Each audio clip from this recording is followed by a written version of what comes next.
Fala, Med, tranquilo? Hoje a gente vai ver um pouco a respeito de hemorragia subdural. Então, a gente sabe que ela é causada por um cisalhamento das veias corticais, com sangramento no espaço subdural, que é ali entre a dura e a aracnoide. Os pacientes mais vulneráveis são aqueles com cérebros atróficos, que são os idosos, os alcoólatras, os epiléticos, que inclusive eles podem fazer hemorragias subdurais crônicas não detectadas por pequenas pancadas na cabeça e evoluir com pseudodemência. Pode estar presente também em lactentes sob a forma não acidental. Outros fatores de risco que a gente também sabe são aqueles distúrbios hemorrágicos, quando o paciente toma alguma medicação anticoagulante ou tem alguma discrasia sanguínea. Na tomografia, eles se apresentam desse aspecto não limitado pelas suturas, com formato de crescente. Ele pode ser dividido em várias formas.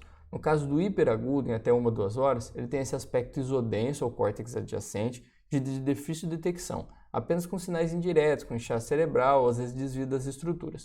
Já nos casos de agudo, que são menores que 1 semana, eles se apresentam hiperdensos e heterogêneos, né? Porque eles têm sangue coagulado e não coagulado, com exceção dos pacientes que são anêmicos, aí eles se apresentam de forma hipodensa já nas fases agudas.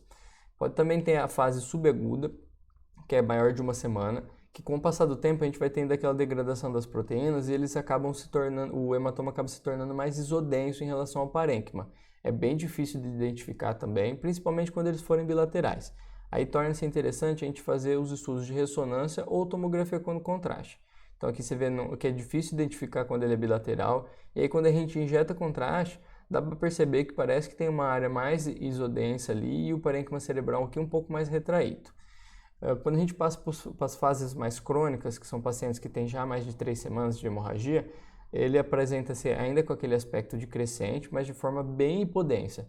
E ele pode ou não calcificar a sua periferia. Há também aqueles casos de sangramentos agudos em hematomas crônicos. O que acontece? São ressangramentos com aspecto heterogêneo entre áreas hiperdensas, sangramento mais novo, e hipodensas, sangramentos mais antigos.